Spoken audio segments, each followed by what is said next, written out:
Hello,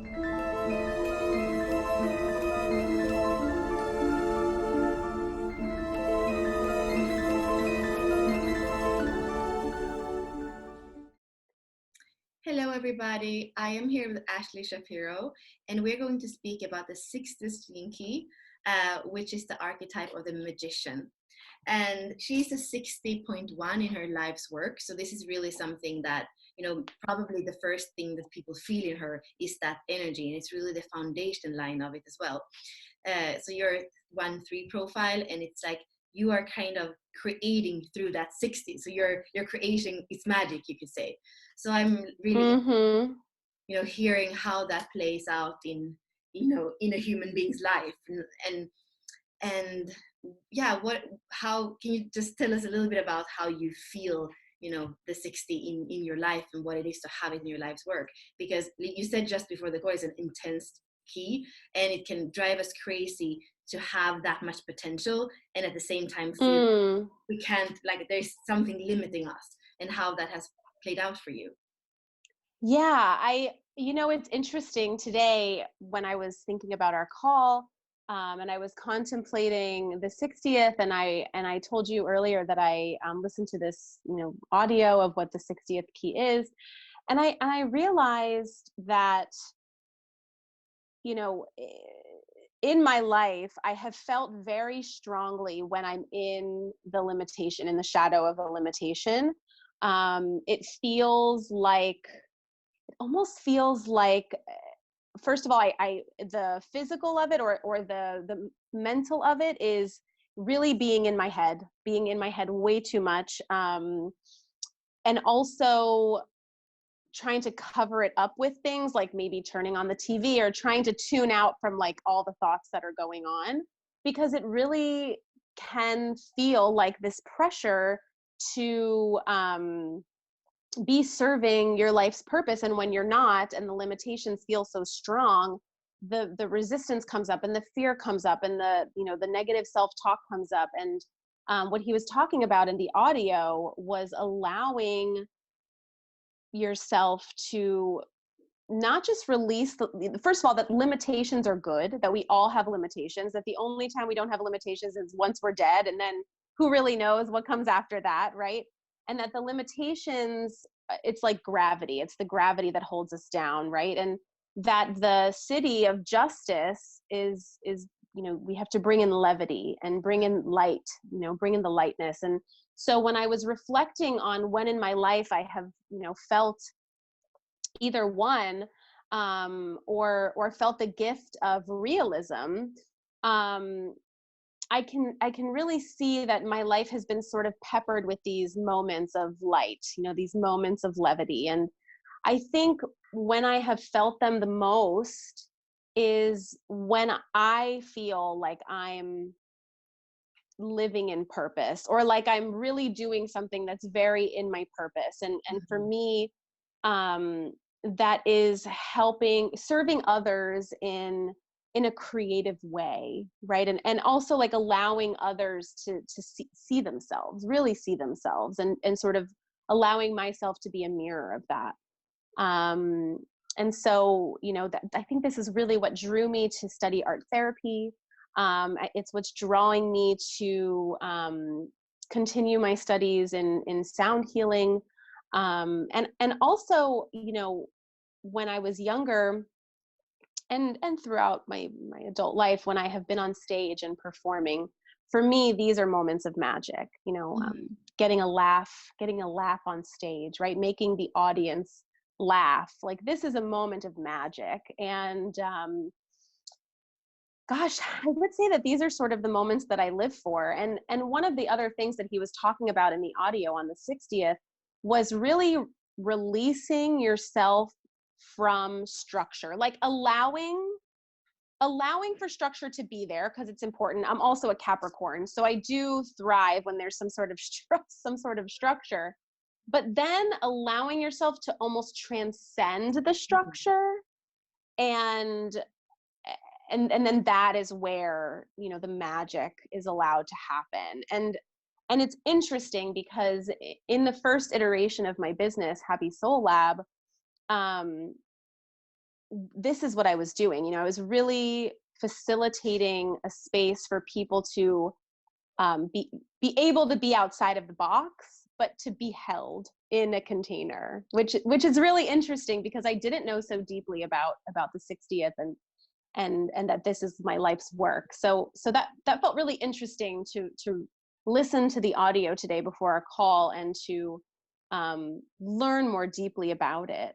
And Right. and I would say also that we were talking about my moving to Israel almost 9 years ago, and this was also allowing myself to break out of the structure, but also like in a structured way because I came on a program. Hmm. Um, but it really feels like allowing myself to break out of the structure that I had created, right? Like the looping patterns that I had created for myself in Miami where I grew up, and allowing myself to break free of those allowed a lot of magic and a lot of light in, which is really quite beautiful. And yeah, I hope I've answered your question.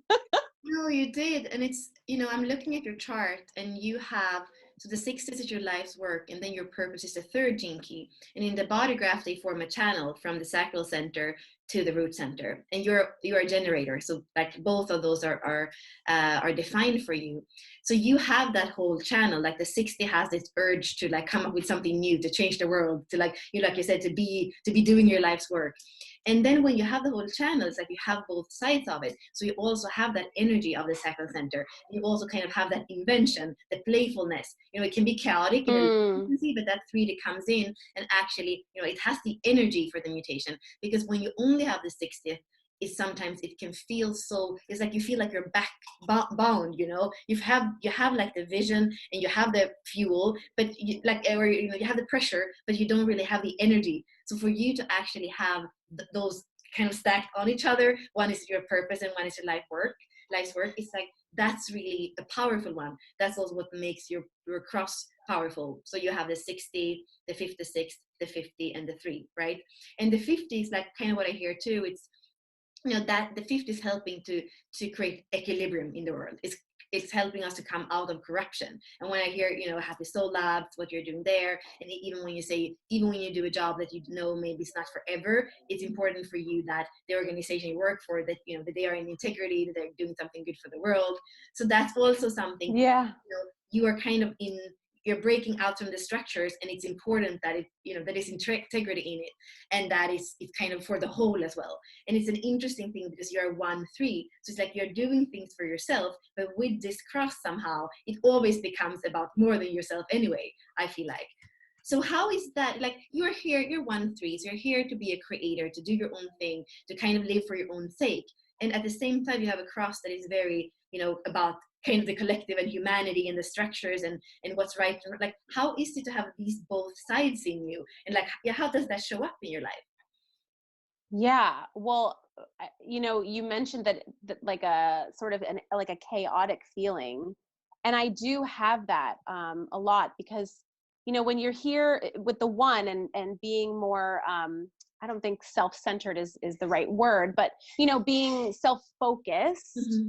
and then also having this drive to be outward and serving others, it can feel sometimes it can feel like a pull of selfish and then selflessness. And Right. um what I've learned in I just celebrated my birthday on Thursday. What I've learned in my 35 years on this earth, well, in this lifetime anyway, is the importance of really um showing myself and sharing with others the importance of compassion, right? Like giving ourselves compassion and sort of showering ourselves and others with compassion, because the push and the pull of that feeling of needing to do things for myself and then wanting to do things for others, it can bring feelings of guilt and it can bring feelings of shame.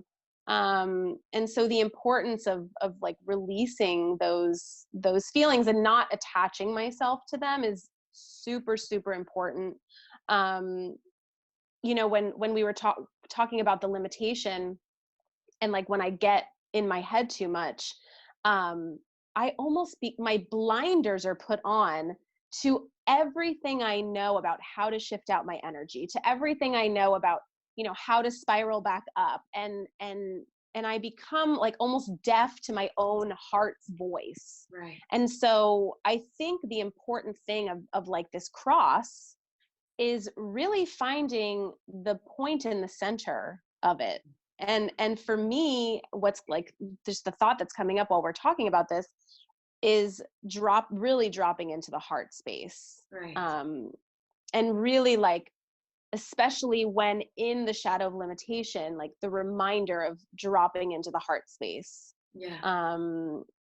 And it's interesting that the gift is realism, because, for me as a creative, I like to dream, and I like to imagine, and I like to sort of come up with these, and also as a manifesting generator, like these ideas are always coming to me.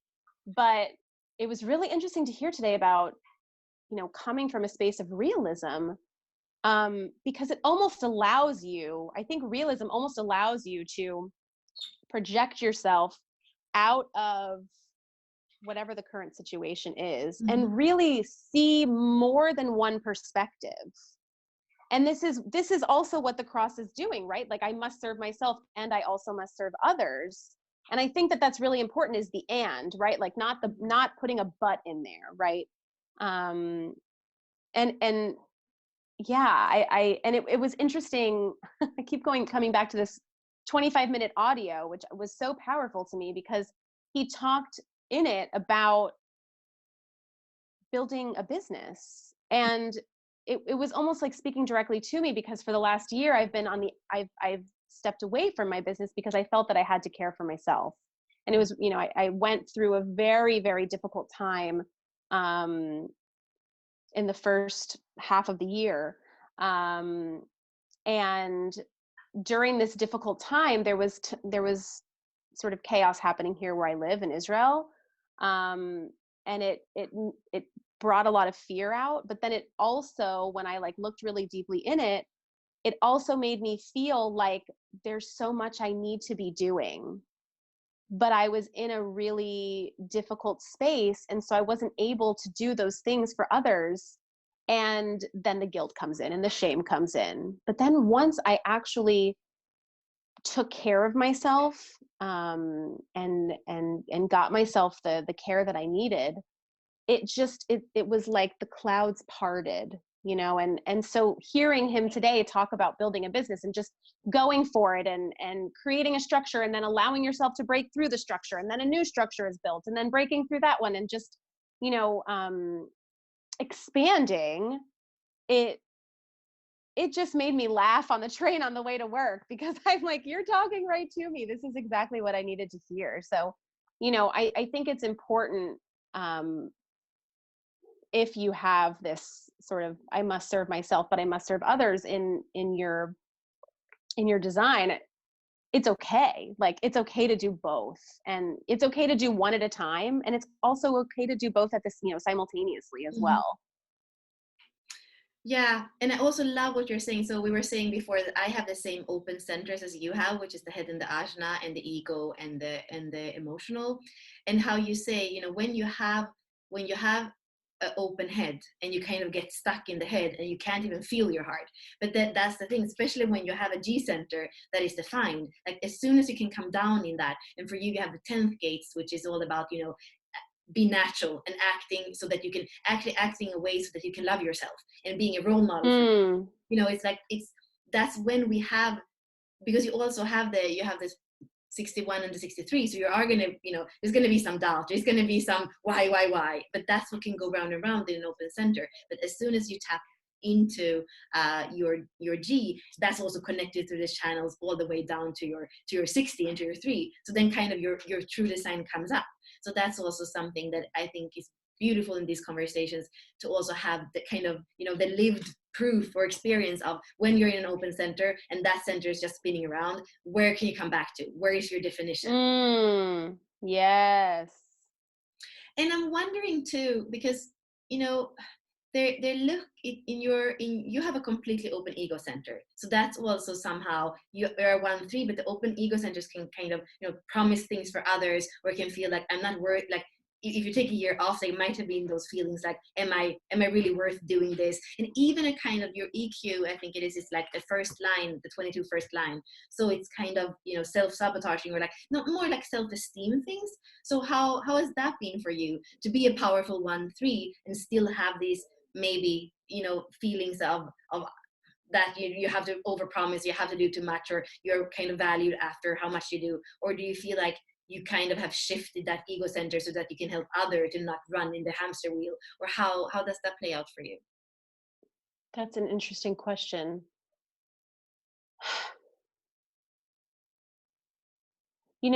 I think that I would answer that by saying that when I am serving others and in a way that I'm promising things that feel in alignment, right? Like not first of all, if I promise something that doesn't feel in alignment, then the mental thought wheel just goes, why did you do that? Are you, this was a big mistake. What are you going to do now? Now you promised this and you can't follow through. So that will go. But when it when it is something that is in alignment and I follow through on it, and then another one happens and I follow through on it, it almost it boosts the energy. It lights the fire, Mm-hmm. right? It like lights my soul's fire. That's what it does. When I'm making choices to serve others in a way that is fully in alignment, by dropping into my sacral and checking in with myself and getting that like, I'm gonna do this, and then following through on it. It just fans the flames in a really beautiful way. But like I said, on the opposite end of the spectrum, if it's something that either I haven't checked in with myself, or I have checked in with myself and I'm doing it out of like an obligation or an expectation or something like that, then the hamster wheel definitely goes. That's for Right. sure. And I mean, I feel like you just highlighted, for anybody who's a 1-3, this is such, and a generator, or manifesting generator, this is such a good rule of thumb. Like, that's the thing, you're here to serve others, but always in alignment with, with how your energy goes in that alignment. And and also what you say, what it does with the energy, like, it's so, and if you're 1-3, I would say play with this, investigate it, because it's really Yeah. really following your inner authority, and then you're also going to feel what happens with the energy with that. So that's just such a really good highlight for everybody, for all the 1-3s to play with. Yeah. And I think too, like on the opposite of the spectrum, if you're not checking in, or if you are and then not listening to that initial response, it does the opposite. It just like drains the battery, Yeah. you know? Yeah. Yeah, so I wanted to speak a little bit about your vocation and your life's work. So the vocation is kind of what the soul challenge that will come in, and we want to, like, the soul wants to resolve in this life. And then when it's resolved, Mm. it becomes a vocation, and then it fuels this pathway of service. So it fuels your life work. So for you, I think you mentioned it a little bit before. So you have the line 3 of shame or failure, and then you have the gene key of struggle. So you have failure and struggle in the low frequency of the core wound, and you have the limitation and not being creative in the life's work. So that's a tough marriage. So maybe can you, and then in the higher frequencies, the 38 is all about, being a warrior that is fighting for a cause. It's all about humor and expression. Like you're saying, you're a singer. You also have the 56 that is about, that kind of throat expression, the creative expression. So can you speak a little bit about that the limitation, the struggle, or either the lower frequencies or the higher frequencies of the 3860, because they kind of go hand in hand, and make us understand how they can have been playing out for you in your life.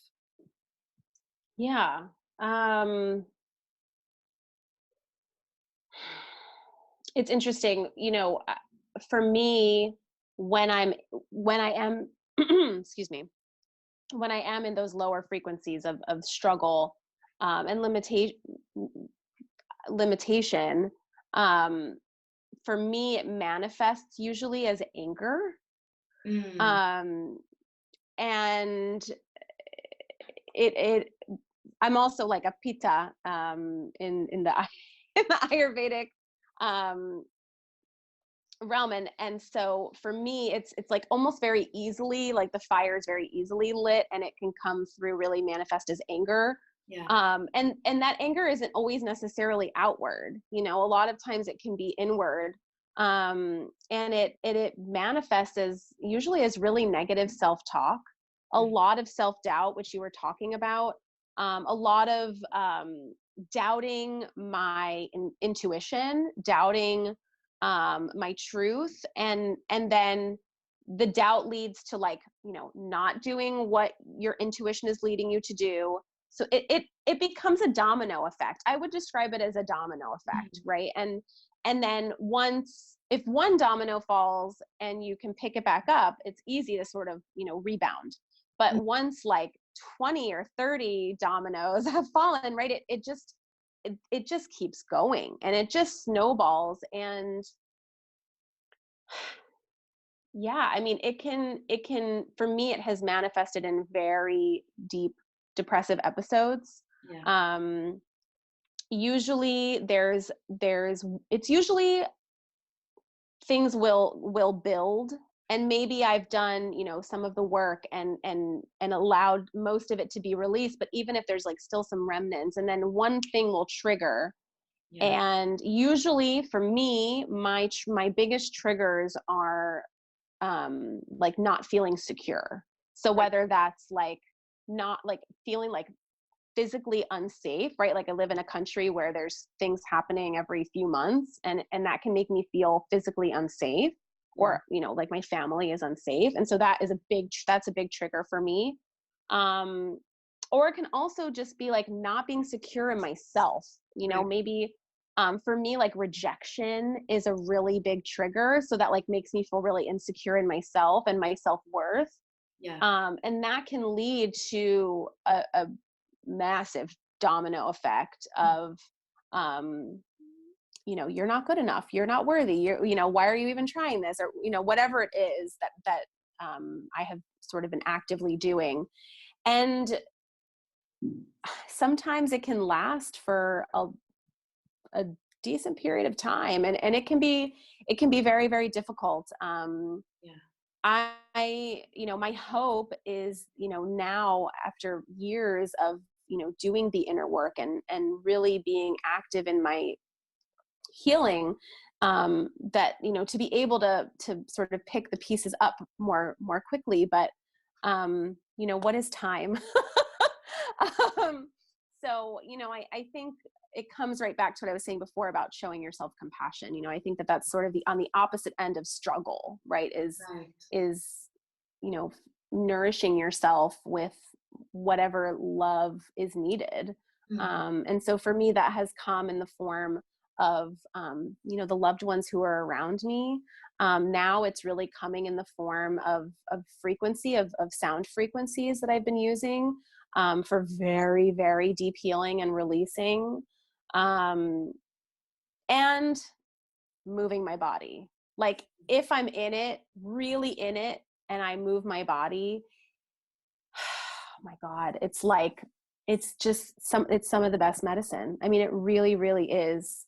And it doesn't have to be, you know, the message that's coming up is like, it doesn't have to be big movement. You know, you don't even have to put on music and dance all around your house. It can literally just be standing, closing your eyes, and just allowing the body to move however it needs to, and like releasing the judgment, Right. clearing away, you know, the self-talk, or once it comes up, allowing it to like move out through your fingertips, you know, or move out through your toes.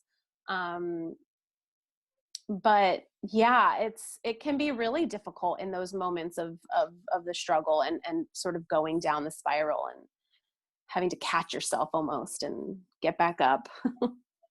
Yeah, and we could say, well, we can say that the 60th gene key or gate is part of the individual circuitry. So there's a lot of melancholy. So when there's that pressure, but you can't really do anything, that the melancholy, the depression can really easily come in. Mm. You also have the first gene key, which is depression. That's in your sign. It has to do with stability. So of course that could come in and make you feel also unsafe. And then the first line is all about the physical body not maybe feeling safe. And of course it's also beautiful as you're saying, when you move, then that can release because you're stepping into your first line, and also open head and ajna. So when you come down in your body, whatever thoughts are up there, they can release. And then the first line in your EQ as well, which can be like the self-esteem and the self-talk, and that is kind of on the inside. So there's like, this is beautiful because we can see that you're living your design, and you have like that 60s kind of that's your brand, and then everything else is like, Yeah. there's a domino effect. But it's so interesting to be able to hear you speak your design, which is, it's really Well, it's so. cool today he was talking about in the audio. I'm just going to call it the audio because I don't know what else to call it. But he was talking about how the 60th gene key is it's a codon of Gaia. Mhm. And I find that to be so interesting because I have such a love of the earth. I'm sure many people who are connecting to these videos do as well. And Gaia can have long moments of calm and peace, but then there's an earthquake, and then there's a volcano, and then there's a hurricane, and and then it's cleansed through the rain, and then the fires come and burn what isn't served. So it's really, really interesting to know that like my design is a reflection of that, and it makes a lot of sense. Yeah. Yeah, that's such a good way of, like, that's such a good example. And also with that three, that is, it's going to be chaotic, and it's going to, yeah, it's Mm. so beautiful. So I think I want to kind of end with, so you have a lot of, your own, you have the first gene key, you have the eighth, and you have the 56. So there's a lot of unique expression in you, and also as a 1-3, so I want to hear a little bit about, your unique expression, because it's very unique. So can you tell us a little bit about the sound healing, about, you like sharing in with, as an artist? Can you tell us a little bit about that tone's signature of what it is you do? Yeah. Well, working with sound in my current iteration is kind of new for me. It's been for like maybe the last 4 months. So it is really new. But what I connect to the most, um, especially when I'm playing the bowls, the crystal singing bowls, what I really connect to are the musical intervals, and really sort of living in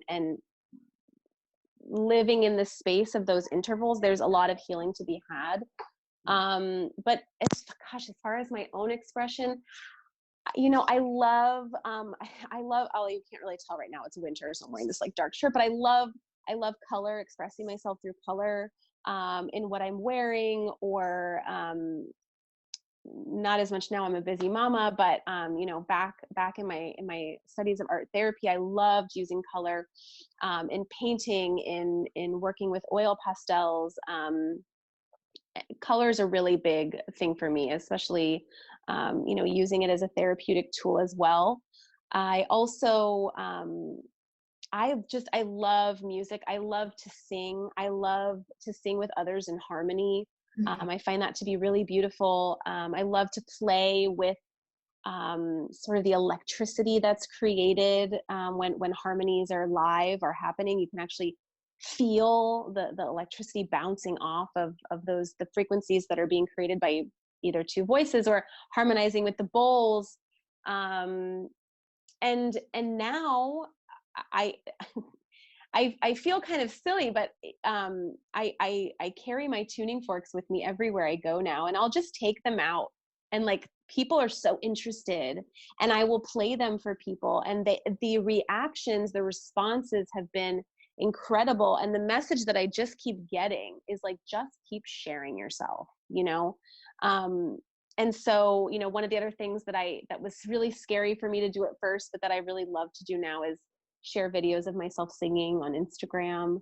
I I love singing to my son. I mean, this is a really sweet way of expression. When he was born, the first thing I did was sing to him when he was, placed on my chest. And, I think that's really been, probably using my voice has been the biggest one for me. In the mornings when I have free time and I'm outside, I like to listen to the birds, and I like to sort of listen to the sounds of the neighborhood. And um, this morning, for instance, I started singing some made up lyrics. I mean, I don't know. I just sort of am allowing like the weird to come out.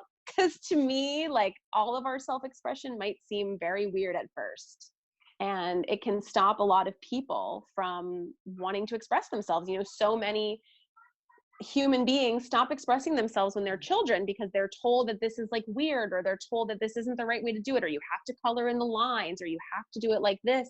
It goes back to these structures. Like I've always wanted to break out of those structures. And um right now I'm in a space of being really curious and interested to see how it all comes together, and enjoying not being at the finish line right now, because I think, especially for a lot of entrepreneurs, that can be like the thing, right? Like everybody wants to be like at the 6-figure year, or whatever it is. Like everybody wants to like already be there. And right now I'm in a space of just allowing and seeing what expression comes through and playing with it, and like coming at it like a kid does. I would say that is probably the signature of how I'm allowing myself to be expressed now, is just being a kid about it. I mean, Yeah. for me, I'm just laughing because, the second gate is the gate of acceptance, and the third gate is the gate of playfulness. And you're saying, accept, allow, accept, and then the playfulness. So you're just like, you're speaking about that channel, which is your purpose and your life's work. So it's like, Amazing. it can't be more perfect. It like seems too made up, but that's how our blueprint works. It's like Yeah. you're walking your blueprint every day.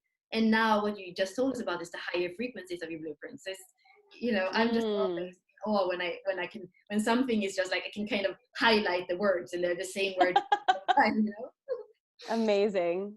I mean, listen, it's not all sunshine and rainbows, like there are the down days, or, the self, the talk that comes up. But what I've realized, and actually it happened a couple of weeks ago when my son was really sick, and, he told me a couple of his symptoms, and my anxiety like popped up this really scary sickness it could be. And then my mind like attached to that anxiety, and I started to panic. Yeah.